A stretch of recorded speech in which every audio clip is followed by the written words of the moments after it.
विश्वं दर्पणदृश्यमान नगरी तुल्यं निजान्तर्गतं पश्यन्नात्मनि मायया बहिर्बोधभूतं यथा निद्रयः यः साक्षात् कुरुते प्रबोधसमये स्वात्मानम् एवाद्वयं तस्मै श्रीगुरुमूर्तये नमः।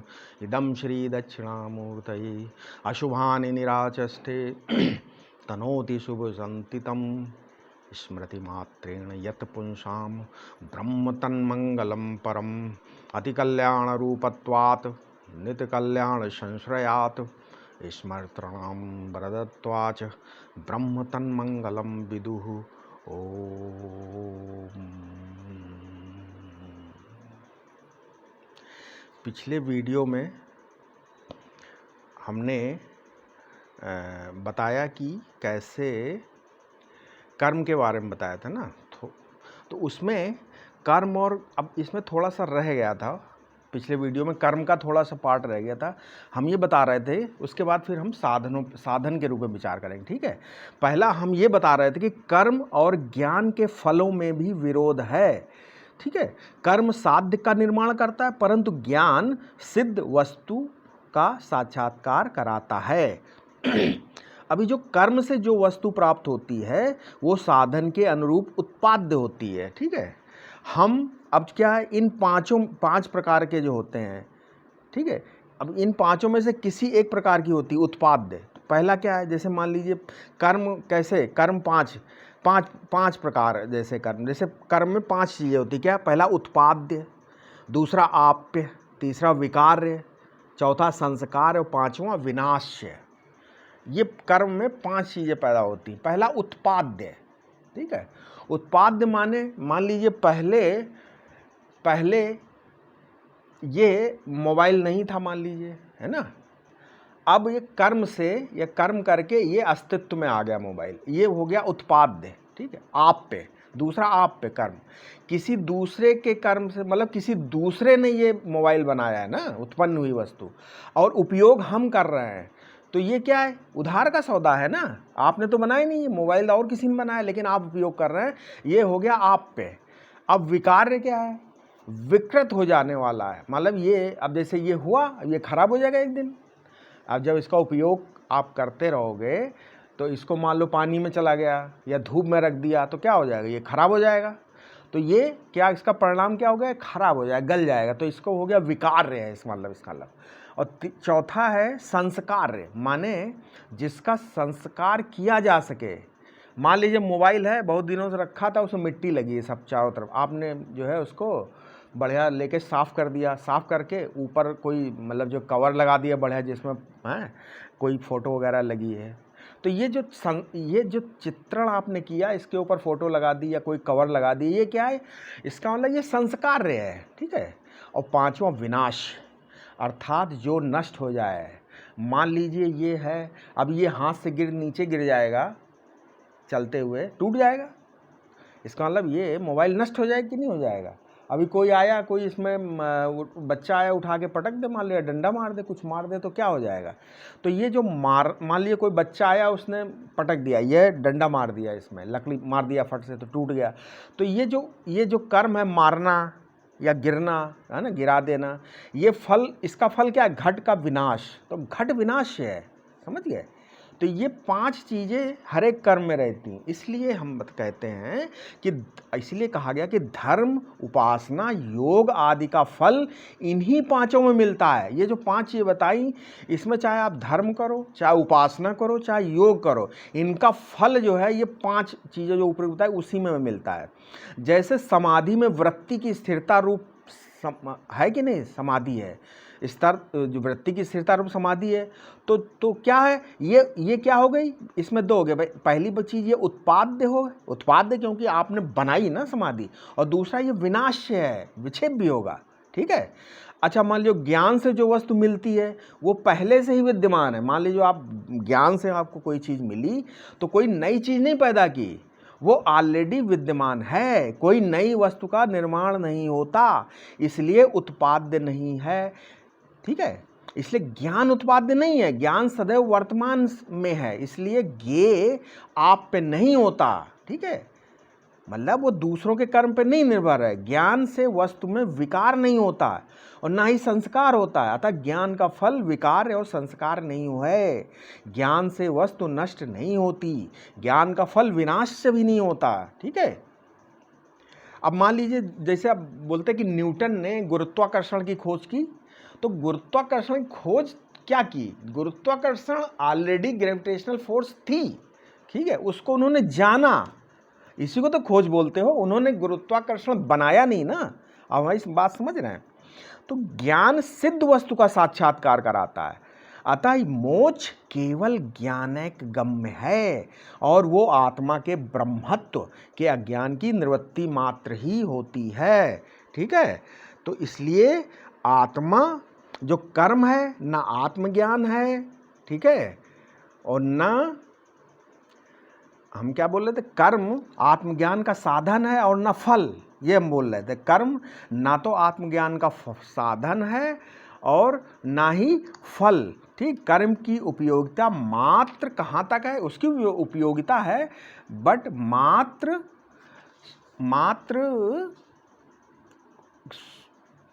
जो है उसकी अंतःकरण की शुद्धि में ही है।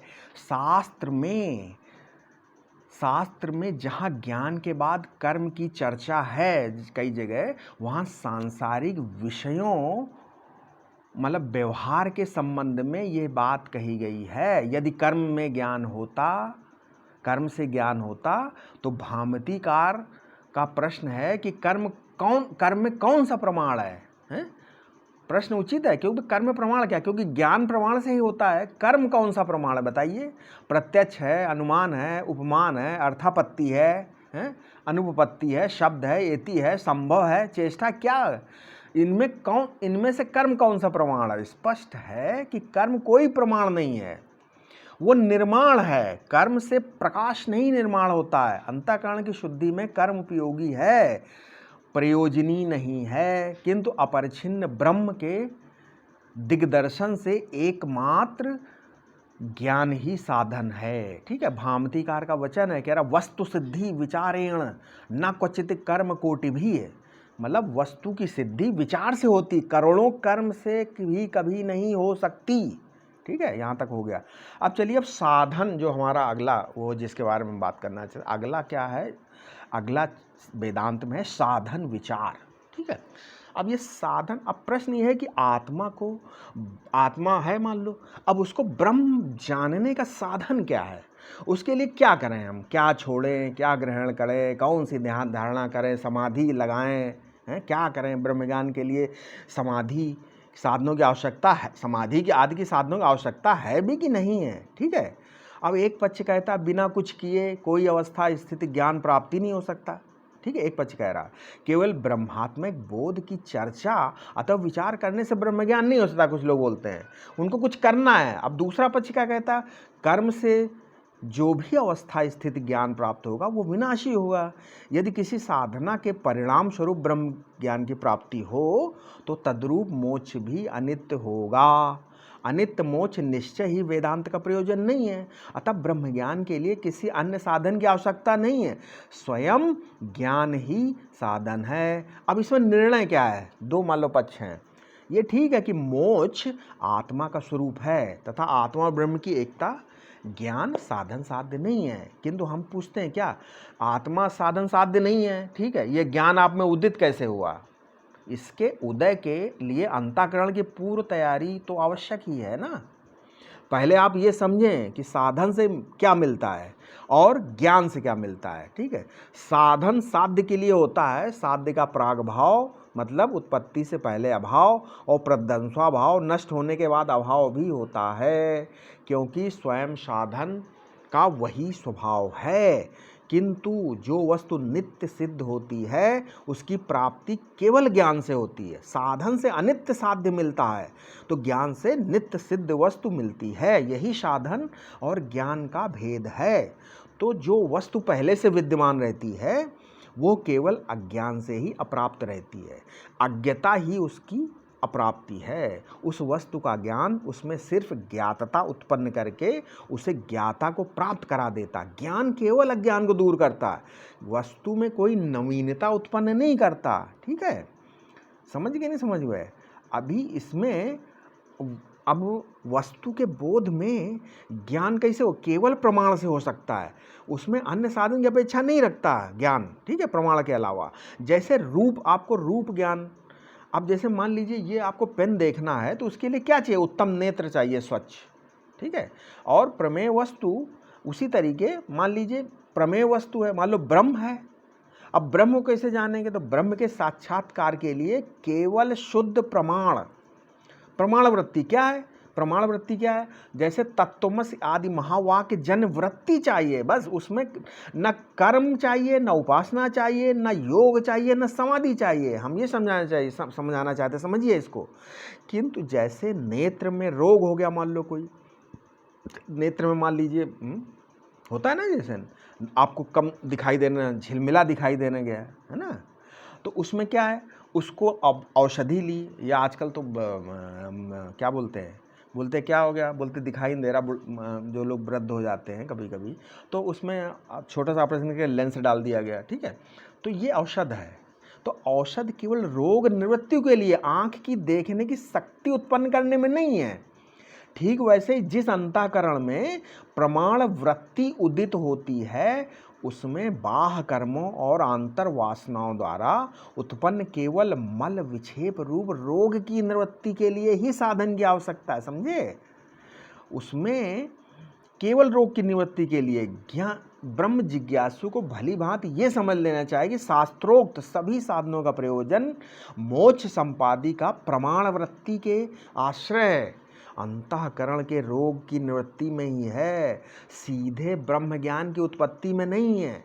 खाली जो अंतःकरण में रोग हैं उसी की निवृत्ति में है। अतः साधनों को केवल औषधवत स्वीकार करना है, स्वास्थ्यवत नहीं। रोग निवृत्ति के पश्चात साधन क्या हो जाते हैं? त्याज्य हो जाते हैं, बेकार हो गए आपके लिए। साधन के पूर्व और साधन के पश्चात जो आप हैं वे तो ज्यों के त्यों आप विद्यमान हैं, केवल आपके वास्तविक स्वरूप की अज्ञता नष्ट हो गई, ज्ञातता उदित हो गई। अच्छा, अब अद्वैत तत्व तो कभी साधन साध्य नहीं है, ये सिद्ध है, नित्य प्राप्त है। नित्य प्राप्त है, अप्राप्ति का भ्रम मिटाने के लिए ज्ञान की आवश्यकता है। यदि आपको भय हो कि आप ज्ञानारण में भटक जाएंगे, तो प्रतिबंधों की निवृत्ति के लिए उपाय कर लीजिए। साधन ब्रह्म को दिखाने के लिए नहीं, केवल प्रमाण को सुधारने के लिए होता है। वेदांत अप्राप्त का प्रापक नहीं, वो बताता है तुम पूर्ण ब्रह्म हो। यही ज्ञान सब कमजोरियों को मिटा देता है, समझ गए? किन्हीं कारणों से मान लो आपका दिमाग में थोड़ा कुछ हो गया, अब आप पागलपन आ गया हल्का सा, और आप देही हैं, परछिन्न हैं, रोगी हैं। ठीक है, ये आ गया आपके दिमाग में। आप उन कारणों को हटा दीजिए बस, और क्या है? कुछ नहीं। आपके पास जो आपके अंदर ब्रह्म है, हीरा है, उसको जो पहचानने में प्रतिबंध हैं उन्हें साधन से हटाना, बस, बाकी कुछ नहीं करना है। ठीक है, अब यूँ तो साधन की बहुत बड़ी बड़ी बातें पुस्तकों में लिखी, किताबों में क्या, बुक्स में आप जाओ, बहुत बड़े बड़े पंडितों से बहुत लोग जान जाते हैं कि उनकी गहरा है, लेकिन ये जो गहराइयाँ हैं, ठीक है, पुस्तकों, बड़ी बड़ी मोटी पुस्तकें लिखी लोगों ने, बड़े बड़े पंडित, लेकिन उसमें जो गहराई, उसका जो अनुभव है, वो केवल महापुरुष, अनुभवी महापुरुष जानते हैं, प्रैक्टिकल, जिन्होंने अपना जीवन साधनों के प्रति समर्पित किया है। खाली पढ़ा नहीं, उन्होंने प्रैक्टिकल साधन किया है। और साधन का निर्णय, इसीलिए किसी साधन का निर्णय पढ़ने से नहीं, किसी विद्वान से नहीं, किसी अनुभवी प्राज्ञ महापुरुष से ही कराना चाहिए। वेदांत में ब्रह्म ज्ञान के अतिरिक्त चलो 4 साधनों की 4 कक्षाएं, साधनों की 4 कक्षाएं स्वीकार की जाती है। ठीक है, हमारे कर्मों का प्रभाव हमारे अंतःकरण में पड़ता है, अतः कुछ साधन कर्म की शुद्धि के लिए होते हैं। ठीक है, अब कर्म की शुद्धि के लिए उनको कर्म शोधक साधन कहते हैं। कुछ साधन क्या होते हैं? अंतःकरण में पड़े राग द्वेष की निवृत्ति करने के लिए होते हैं। इन साधनों को करण शोधक साधन आप कह सकते हैं। अब कुछ होते हैं जो जगत के और ब्रह्म के बारे में अज्ञान, संशय या विपरीत ज्ञान भरा है, उसके शोधन हेतु जो साधन है वे पदार्थ शोधक साधन कहलाते हैं। अंत में पद पदार्थ का यथार्थ बोध होने पर जब अपनी पूर्णता के बोधक तत्वमसि आदि महावाक्य जन अखंडार्थ धी का उदय नहीं होता, तब तक ब्रह्मात्मक बोध नहीं होता। अतः ब्रह्मात्मक बोधिनी वृत्ति को उत्पन्न कराने में वेदांत में साक्षात साधन कहा गया है। ठीक है, ये है। अब इन 4 साधनों के दूसरे नाम भी प्रचलित हैं, जैसे कर्म शोधक साधन को परंपरा साधन कह सकते हैं आप, ठीक है, या करण शोधक साधन बहिरंग साधन कहलाते हैं, और जो पदार्थ शोधक साधन हैं वो अंतरंग साधन कहलाते हैं, और जो साक्षात साधन है उसको परम अंतरंग कह सकते हो, वैसे साक्षात साधन। अब इनके बारे में हम लोग थोड़ा थोड़ा विचार करते हैं। पहला हमने बताया परंपरा साधन, इनको आप कर्म शोधक साधन भी कहते हैं। ठीक है, वस्तु और क्रिया के अनुचित संबंध से होने वाले असाधन जीव, जैसे चोरी कर रहे हैं आप, व्यभिचार है, अनाचार है, इनकी निवृत्ति के लिए जो साधन परंपरा से चले आ रहे हैं, जैसे क्या अस्तेय, ब्रह्मचर्य, अपरिग्रह आदि, ये परंपरा साधन कहलाते हैं। ठीक है, धर्म, उपासना और योग ये सब किस में आ गए? परंपरा साधन में। समझ गए हमारे? अब शारीरिक और जो इंद्रिय संयम है ना, यज्ञ, कर्म, धर्म, ठीक है, ये सब धर्म कहलाते हैं। यज्ञ यागादिक कर्म क्या, ये सब धर्म है। कर्तव्य कर्म का नाम धर्म है। ठीक है, परंतु धर्म का आधार एकमात्र शास्त्र है। शास्त्र विहित कर्म का नाम धर्म है। हम समझिए, इसमें अपने मन से नहीं कि आप कोई काम बोलो ये धर्म नहीं, शास्त्र विहित कर्म। और शास्त्रों से जो अविविहित कर्म है उसका नाम अधर्म है। समझ गए? धर्म का पालन अधर्म का नाशक है। ठीक है, धर्म क्यों पालेंगे? क्योंकि अधर्म का नाश करता है। अब ये हमारे जीवन को वासना पथ से हटाकर मर्यादित भोग और संवैधानिक सभ्य सामाजिक आचरण के पथ पर आरूढ़ करता है। आपके अंदर समाज में डिसिप्लिन लाता है। ठीक है, इस प्रकार अधर्म से निवृत्त करने के कारण कर्म शोधक इसको बोलते हैं। ठीक है, कारण ये धर्म वेदांत में इसको परंपरा साधन कहते हैं। ठीक है, अब मान लीजिए धर्म के अंतर्गत उपासना भी यही परंपरा साधन है। क्यों? अब स्वतंत्रता, जैसे मान लीजिए उपासना से धर्म वृद्धि को प्राप्त होता है। धार्मिक व्यक्ति की उपासना में सहज रुचि होती है कि नहीं होती? उपासना से अंतःकरण में सत्गुणी वासनाओं की वृद्धि होती है तथा तमोगुणी और रजोगुणी वासनाओं में कमी होती है। वासनाओं की शुद्धि से कर्म भी सहज शुद्ध हो जाता है। इसलिए धर्म की के साथ उपासना भी वेदांत में, उपासना धर्म के साथ उपासना भी पर वेदांत का परंपरा साधन है। किंतु कर्म की अपेक्षा उपासना अंतरंग है। ठीक है, क्योंकि धर्म का आधार शरीर है तो उपासना का आधार मन है। समझिए? अब योग भी एक विशिष्ट उपासना है। अतः योग भी वेदांत का परंपरा साधन है। उपासना वासना को बांधती है तो योग मन की चंचलता दूर करता है, किंतु उपासना की अपेक्षा योग अंतरंग है। ठीक है, धर्म में बहिर्मुख प्रवृत्ति, उपासना में अंतर्मुख प्रवृत्ति और योग में निवृत्ति होती है। ठीक है, धर्म में स्पष्ट करता, उपासना में गौण करता और योग में अज्ञात करता रहता है। अतः धर्म, उपासना और योग कर्त साध्य हैं तथा इससे उत्पन्न होने वाला साध्य या स्थिति कर्मजन्य ही है। इसलिए उस साध्य स्थिति का टूटना अनिवार्य है। अतः ब्रह्म ज्ञान में धर्म, उपासना और योग केवल कर्म शोधक साधन ही माने गए हैं। ये क्रिया रूप होने से स्वयं बाहर होते हैं, किंतु इनका फल भीतर अंतःकरण में होता है। अब चलिए दूसरा क्या? बहिरंग साधन। पहले हमने बताया परंपरा साधन, दूसरा क्या बताया हमने? अब बताने जा रहे हैं बहिरंग साधन। इनको बोलते हैं करण शोधक साधन।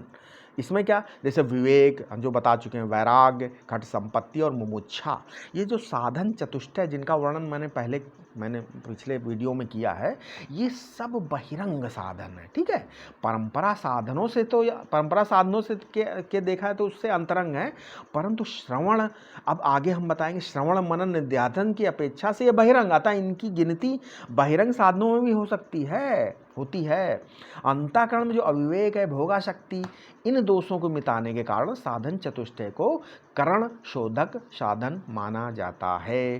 दोष कहाँ रहते हैं? अंतःकरण में। अच्छा, उस अंतःकरण की सफाई के लिए उसी में ये साधन होते हैं। इनमें बाह्य पदार्थ, क्रिया अथवा भावना नहीं होती। ये निवृत्ति रूप साधन है। निवृत्ति अपने अधिकरण मतलब आश्रय से भिन्न नहीं होती। फिर भी ये केवल अंतःकरण के ही शोधक हैं, वस्तु तत्व के बोधक नहीं है, ये ब्रह्म के बोधक नहीं है, केवल अंतःकरण शोधक हैं। इसलिए इनका नाम बहिरंग साधन मतलब आत्मा से बाहरी। अब तीसरा आ गया अंतरंग साधन।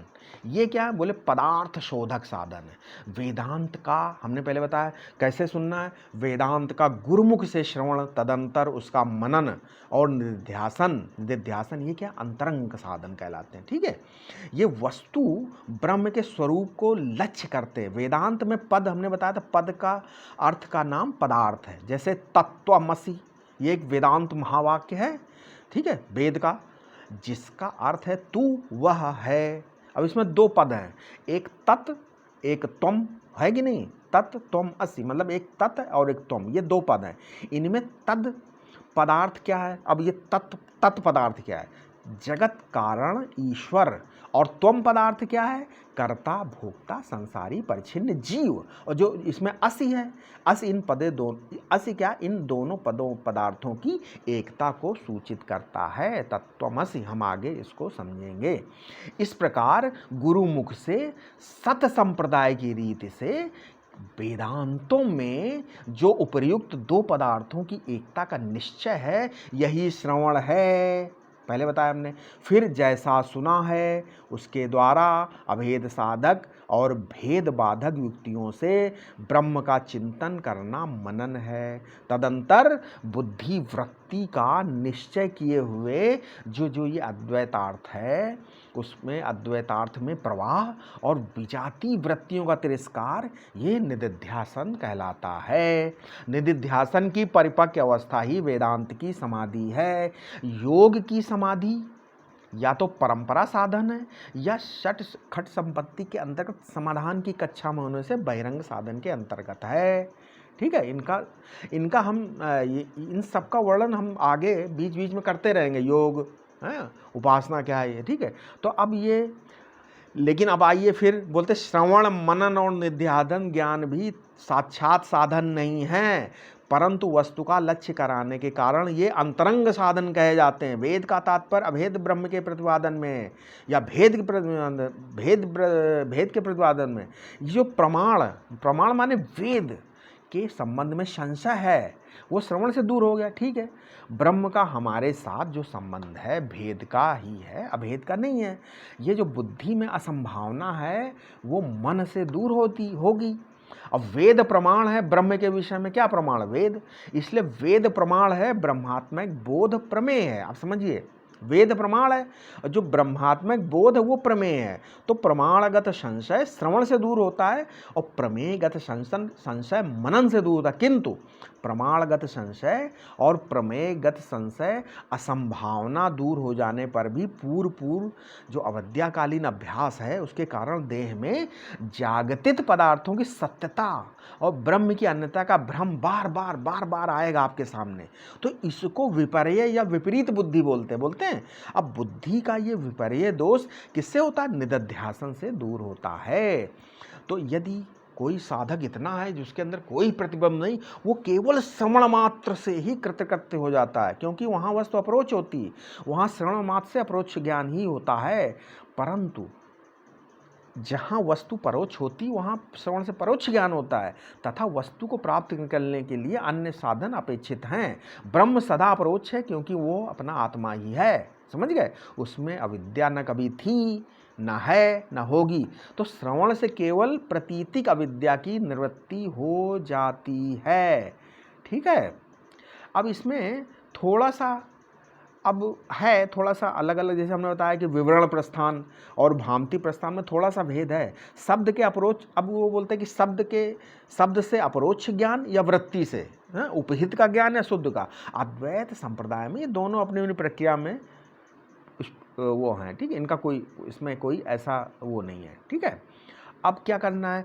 अब मान लो जिन साधकों में संशय विपर्य रूप प्रतिबंध शेष है, उन्हें श्रवण मात्र से ज्ञान नहीं होता। ठीक है, मान लो आपके अंदर में संशय विपर्य है तो केवल श्रवण से ज्ञान नहीं होता, उनके संशय निवृत्ति के लिए मनन और विपर्य निध्यासन की आवश्यकता रहती है। अब चौथा साक्षात साधन। ठीक है, ये वेदांत में अपने आप को अद्वितीय ब्रह्म न जानना ही अज्ञान है। इस अज्ञान की पूर्णता निवृत्ति कराने वाला जो ज्ञान है वही साक्षात साधन है, संपूर्ण साधनों का फल है। आत्मा को ब्रह्म बताने वाले जो श्रुति महावाक्य हैं, जैसे तत्त्वमसि मतलब वह तू है, अहम ब्रह्मास्मि मैंने जैसे बताया मैं ब्रह्म हूँ, या प्रज्ञानम ब्रह्म प्रज्ञान ब्रह्म है, या अयम आत्मा ब्रह्म यह आत्मा ब्रह्म है, उनके अखंडार्थ जो अखंडार्थ को धारण करने वाली विकल्प रहित जो बुद्धि वृत्ति है उसको ही ज्ञान का साक्षात साधन कहा जाता है। इसी को ब्रह्माकार वृत्ति भी कहते हैं, समझ गए। ये वृत्ति अधिकारी मुमुक्षु को श्रवण मात्र से भी हो सकती है अथवा श्रवण मनन निध्यासन के परिपाक से भी हो सकती। ये वृत्ति अज्ञान वृत्ति का नाश कर देती है और स्वयं अपने आश्रय स्वयं प्रकाश ब्रह्म के साथ अभिन्न हो जाती है। अब जो संस्कृत नहीं जानते, मान ली कुछ लोग बोलते हैं हम संस्कृत ही नहीं जानते, ठीक है। अब आप संस्कृत अगर नहीं जानते तो उनके लिए ब्रह्मविद गुरु द्वारा, अगर कोई ब्रह्मविद गुरु हो, वो अपनी बोलचाल गांव की भाषा में भी बोले गए इन महावाक्यों के समानार्थक वाक्य हों, इन्हीं से समानार्थक अगर वाक्य वो बोलता है जिनसे अपनी पूर्णता का बोध होता है, जिनमें आत्मा परमात्मा और जगत का एकत्व प्रतिपादित होता, उन्हीं वाक्यों की जन्य प्रज्ञा साक्षात साधन होती उनके लिए। जो संस्कृत नहीं जानते हैं उनको इसी तत्वमसि या इन साक्षात साधनों की जो अपनी भाषा में उसको समझाकर ज्ञान करा सकता है। ठीक है, अब जैसे अब बोले विचार सागर में बोलते हैं कि ब्रह्म रूप अहि ब्रह्मविद ताकि वाणी वेद और भाषा अथवा संस्कृत करत भेद भ्रम छेद। समझ गए, कहने का मतलब आप दूसरी भाषाओं में भी उन्हीं महावाक्यों के अर्थ का श्रवण करा सकते हैं। फिर भी कर्म करण और पदार्थ का शोधन यथाविध संपूर्ण होना चाहिए। समझ में आया? अब समझ में आया, परंपरा साधन 3 हो गए। अब परंपरा साधन 3 है, धर्म उपासना और योग। ठीक है, इन तीनों को एक नाम से कह सकते हैं निष्काम कर्म। चलिए बहिरंग साधन क्या है, हमने बताया 4, साधन चतुष्ट है। ये अंतरंग साधन 3 है, क्या, श्रवण मनन निध्यासन, और साक्षात साधन 1 है, महावाक्य जन्य प्रज्ञा। ठीक है, अविद्या निवृत्ति के कुल ये 9 साधन हैं। इनमें निष्काम कर्म और साधन चतुष्टय का संबंध चित्त शुद्धि से है और शेष ज्ञान के वास्तविक साधन। अब एक चीज़ और विचार करने लोग बोलते हैं चित्त शुद्धि। ये चित्त शुद्धि क्या है? तो बोलते हैं कि जो शुद्ध अंतःकरण मुमुक्षु ही वेदांत का अधिकारी है। अब अंतःकरण शुद्धि के साधनों पर अब किंचित विषय विचार मान लो करते हैं। अब श्रुति कहती है, एक श्रुति है छांदोग्य श्रुति, ठीक है, हाँ, अब वो बोलती है, छांदोग्य श्रुति बोलती है आहार शुद्धो सत्य शुद्धि। ठीक है, अब ये छांदोग्य श्रुति, अब इसमें आहार शब्द एक आया, आहार, उसकी शुद्धि के लिए अंतःकरण की शुद्धि होती है। अब इसमें अब अलग अलग है, जैसे भगवान शंकराचार्य ने आहार का कुछ अर्थ किया है और श्री रामानुजाचार्य विशिष्टाद्वैतवाद जिनका बताया था, उन्होंने आहार पद का अर्थ किया भोजन। ठीक है, दोनों को शुद्ध कर सकते हो।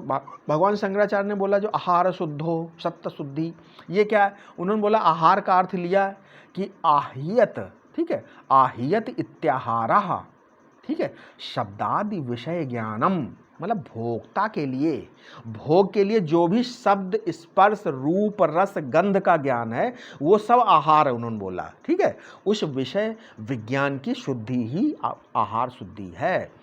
तो इंद्रियों के द्वारा पवित्र विषयों का संयम पूर्वक सेवन करने से अंतःकरण की शुद्धि होती, ये श्री भगवान शंकराचार्य का आशय है। अब श्री रामानुजाचार्य जो विशिष्टाद्वैत के हैं संस्थापक, उन्होंने क्या बोला महाराज, उन्होंने बोला आहार पद का वो ऐसा अर्थ करते हैं भोजन। अब उन्होंने बोला कि भोजन की शुद्धि बहुत आवश्यक है, वो भी अच्छा है। अब जैसे उन्होंने बोला मांसादि प्याज लहसुन आदि जाति से अशुद्ध है, ठीक है, अब कुछ निमित्त से अशुद्ध हैं, शुद्ध बर्तनों में बनाओ, ठीक है, तो अशुद्ध हो गया। तीसरा उन्होंने बोला आश्रय हो, शुद्धि हो, जैसे मान लो अब दुखी मनुष्य के द्वारा न बनाया गया हो, बेईमानी या अधर्म की कमाई ना हो। ठीक है, जो लोग अन्न से मन की उत्पत्ति मानते हैं उनके मत में आहार शुद्ध क्या है, आहार शुद्ध है। ठीक है, अब ये शुद्ध पानी मिट्टी से की गई शुद्धि नहीं है। ठीक है, अब सवाल इस बात का है कि उन्होंने बहुत सारी चीज़ें बताई हैं। अब जैसे उन्होंने बताया श्री रामानुजाचार्य ने, उन्होंने बोला अंतःकरण शुद्धि के उन्होंने अब विवेक से प्रारंभ करके 7 साधन अंतःकरण शुद्धि। उन्होंने बोला विवेक, विमोक माने छोड़ने की शक्ति, और उसके बाद उन्होंने बताया क्रिया योग के द्वारा परमेश्वर की आराधना। ठीक है, कल्याण, फिर उन्होंने बताया कल्याण माने जो अपने कल्याण के साधन का ग्रहण, फिर अभ्यास, कल्याण कारणों का अभ्यास, फिर उन्होंने बोला है अनवसाद, दुख और प्रतिकूलता में हीन भावना, उसके बाद अनुद्धर्ष, सुख और अनुकूलता व हर्ष में पागल न होना। कहने मतलब ये चीज़ें रामानुजाचार्य ने बताई। ठीक है, दूसरा मत क्या है, कर्म के द्वारा अंतःकरण की शुद्धि होती, कर्म से संस्कार और संस्कार से वासना होती। इसलिए हमारी क्रिया शुद्ध हो जाए, निषिद्ध कर्म का परित्याग हो जाए, समझ गए, विहित कर्म हो, चित्त शुद्धि हो जाएगी। इन दोनों मतों में अंतर यह है कि अन्नमय कोश में जिसकी अवस्थित होगी उसका आहार प्रधान अंतःकरण शोधन होगा। ठीक है, और प्राणमय कोश में जिसकी अवस्थिति